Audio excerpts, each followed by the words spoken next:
You were at the Moody Center last night. Yes. And so your eyewitness for the 8 o'clock tip with Vanderbilt. Longhorns a pretty serious underdog in this game with a 16-0 Vanderbilt team who came in averaging 93 points a game. Yeah. They scored 64 last night. They did. Texas hammered the glass, out-rebounded them by, 20? 42-24. They held them to 36% shooting. What stood out to you being in attendance? In attendance, like I said earlier, just the crowd. I mean, I've been going to games for this is my third season, I say, consistently getting to basketball games out there at the Moody Center, and the crowd was into it. The students were back. I think the fact that you're playing one of the last remaining undefeated teams in the SEC, Vanderbilt, it's kind of funny. They're uprise, and they've always been a good baseball program, but now you get them in football, and you're getting them in basketball. So, yeah, and just the play, of course. They played like a team out there. It was very clunky, and just Coach Miller called it out. It was hard to watch at the first couple. I mean, it looked like me and some of the guys that I don't know playing at the Y. Not even, you know what I mean? They didn't look like a team. So very individual play. Now this turned into more cohesive, play overall, good defense. Something that I thought was fascinating is they have up there at the Moody Center. They put down when the upper row, they have those projectors essentially with all these stats, and they have this new metric that it's kind of new to me at least. This kill stat. A kill stat is going to be 3 consecutive defensive stops without them scoring. They had like 4 of those where they kept adding, a kill. Like 3, like a turkey and bowling. Yes. 3 straight which strikes. I thought was very cool. To be honest, I've never heard that Never before. heard that and never saw that until then. And they had it kind of explained, on those projectors that they have up there. And that speaks volumes to limit this team who has great guard play, the size of Okatitis and the big men playing well, because that's something that Texas has lacked. Let's call it out his last few years. Their big man play has been bad, and I think this Okatitis kid, he's really talented. And obviously we know Swain's great. We know Mark is great as well. They have a lot of pieces there. Pope played well.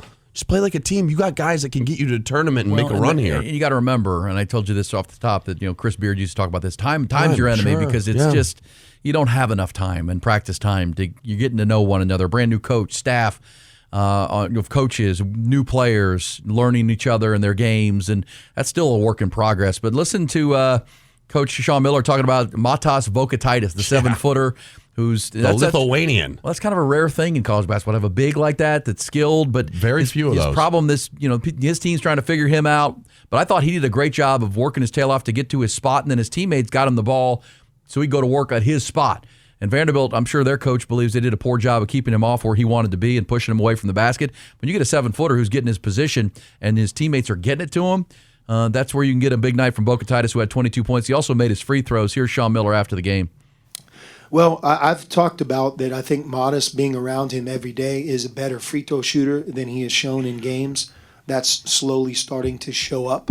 That's important because, in fact, he gets fouled, maybe more than any player in the SEC or maybe even in the country, which is an amazing statistic. But, we're getting better at getting him the ball. I think we've discovered when to get it to him and when not to, putting him in the best position to be successful. But look, he's 7 foot, 250 pounds, and he made 2 plays in transition tonight that I haven't seen too many guys his size make, live anyway. I mean, the full court bounce pass he caught, dribbled, sidestepped, and scored in the first half was a remarkable play. And just the conditioning element in the second half for him to run full court and catch the lob, which I think might have been deflected, and dunk it. Those are plays that have nothing to do with the coach or the set. Conditioning, agility, being able to catch the ball. But Modest is becoming a better player. He's improving. All right, so letting Tremont Mark play, as I mentioned, the backcourt, Pope and Mark, who returned from last year's team. They're learning their new teammates, and Sean Miller, they're 33 points, 10 assists last night, only a couple of turnovers. And Dalen Swain is just, what you're getting from him night in, night out. He's just a two-way player. No doubt about that. So fun to watch, and here come the Aggies, 5 o'clock on Saturday. That place needs to be packed again. I know there's a playoff game in the NFL, but as you saw last night, Noah, that crowd, the students, they can impact the game. For sure. And it did impact. Jack Farrell, you're a big basketball guy. What were your thoughts? You mentioned transition defense. They only gave up 64 points, but not allowing a team that likes to get out in fast break. 0 fast break points. That's big.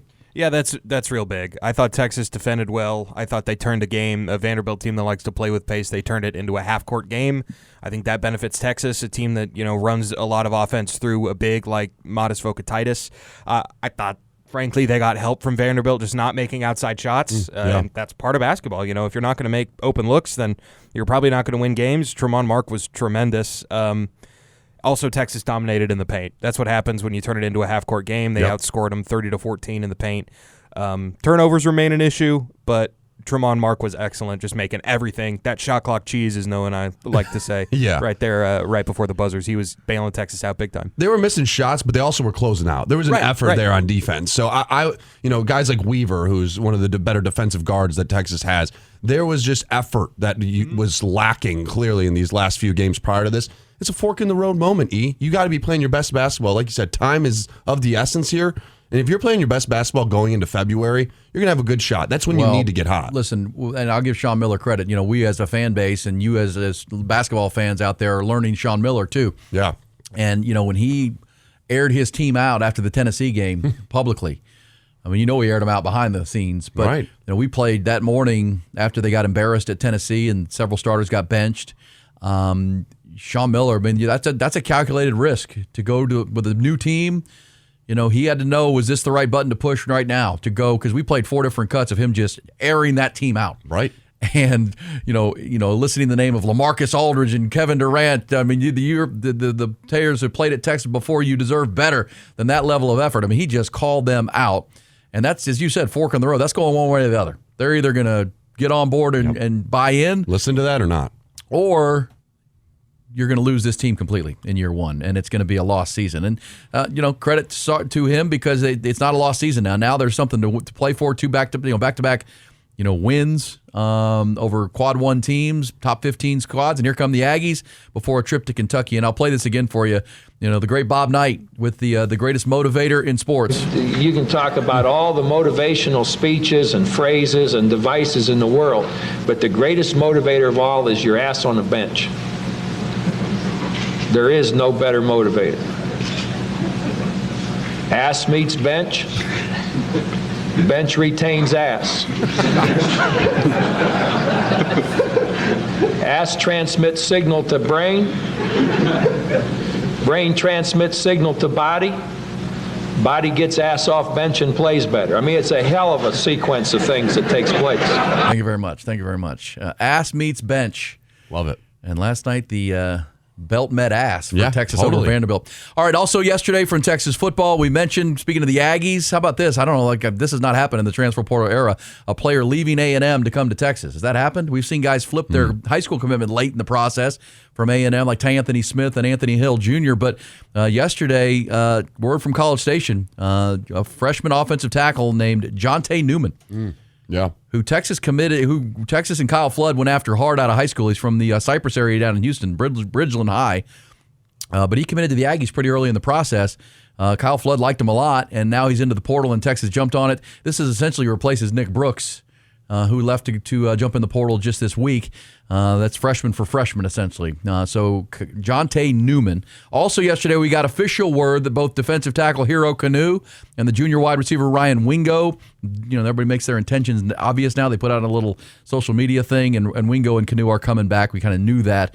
But so for Kanu, he projects to being a strong starter on the interior O-line. He'll be in his second year. He came from Ohio State and really was a pleasant surprise for Texas. He's going to pair with Murad Watson, the Syracuse transfer, and Alex January to be in that defensive tackle rotation. And then they also have upgraded the nose tackle position.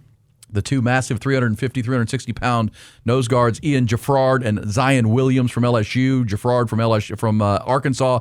Then they have some young guys there at that 5 technique, Josiah Sharma, Myron Charles.